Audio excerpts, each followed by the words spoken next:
అవగాహన లేమి, భయం, తడబాటు, బలహీన వ్యక్తిత్వం, అత్యాస తదితర కారణాలతో సైబర్ నేరాలు రోజురోజుకి విపరీతంగా పెరిగిపోతున్నందున అప్రమత్తంగా ఉండాలని Sarpavaram police sub inspector Lalithadevi పేర్కొన్నారు. రమణీయపేటలో అడబాల ట్రస్ట్ ఆధ్వర్యంలో సైబర్ నేరాలపై జరిగిన అవగాహన కార్యక్రమాన్ని ఉద్దేశించి ఆమె మాట్లాడారు. ఒకప్పుడు నగరాలకి పరిమితమైన సైబర్ నేరగాళ్ల మోసాలు ఇప్పుడు పట్టణాలకే కాకుండా గ్రామాలకు కూడా విస్తరించాయని అన్నారు.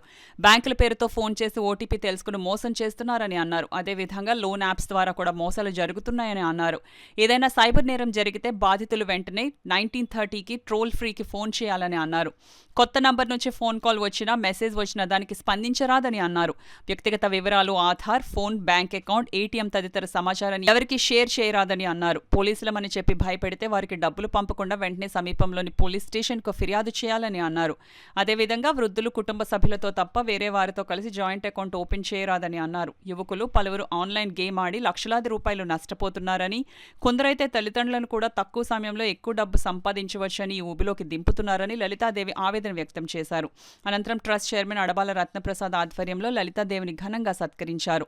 ఈ కార్యక్రమంలో మహిళా సంక్షేమ అధికారి ఉషా, మాజీ సైనిక ఉద్యోగి ఎస్ శ్రీ నగేష్, నిమ్మకాయల వెంకటేశ్వరరావు, పి పార్థసారథి, రాజా తదితరులు పాల్గొన్నారు.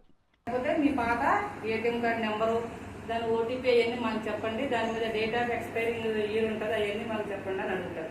అప్పుడు మనం ఏం చెప్తాం, అయ్యో నిజమే అనుకుంటా, నా ఏటీఎం కార్డు పాడైపోయినట్టుంది, పోయినట్టుంది, ఈ బ్యాంక్ అకౌంట్ కూడా క్లోజ్ అయిపోతుంది, మన రేపు నుంచి మరి నాకు పెన్షన్ ఎలా వస్తుంది, పెన్షన్ దేంట్లో డ్రా చేసుకోవాలని భయం వేస్తుంది కదా మన. ఏం చేస్తాం మనం, వెంటనే మన వివరాలని చెప్పేస్తాం. అలా చెప్పొచ్చా? అలా చెప్పకూడదు ఎట్టి పరిస్థితుల్లో. ఎందుకంటే మన బ్యాంకు ఖాతా వివరాలన్నీ కూడా బ్యాంకు వాళ్ళ దగ్గర ఆల్రెడీ అన్నీ ఉంటాయి. మనకి ఏటీఎం కార్డు డేట్ అయిపోతే వాళ్ళే ఆటోమేటిక్గా జనరేట్ చేసి ప్రతి 5 సంవత్సరాలకి మనకి ఇంటికి పంపించేస్తారు. ఓకేనా? ఒకవేళ బ్యాంక్ క్లోజ్ అయిపోయేది అయితే ఉండదు.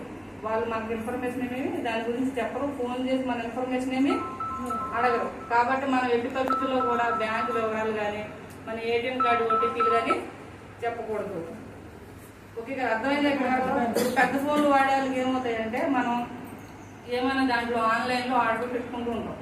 ఆన్లైన్లో ఆర్డర్ పెట్టుకున్నప్పుడు ఏమవుతుంది, మన సమాచారం కొంత వాళ్ళకి ఇస్తాం ఆర్డర్ పెట్టుకునేటప్పుడు. అప్పుడు ఏమవుతుంది, మనకు ఒక లింకులు వస్తుంది, మనం తెలుసో తెలియక వాటిని నొక్కేస్తుంటాం. నొక్కినప్పుడు ఏమవుతుంది, మన ఫోన్లో ఉన్న సమాచారం అంతా కూడా అవతల వాళ్ళకి వెళ్ళిపోతుంది. అవతల వాళ్ళకి వెళ్ళిపోయిన తర్వాత ఏమవుతుంది, ఆ సమాచారాన్ని ఉపయోగించుకుని వాళ్ళు మనల్ని వేరియస్గా చేయొచ్చు, మన అకౌంట్లో డబ్బులు తీసేసుకోవచ్చు.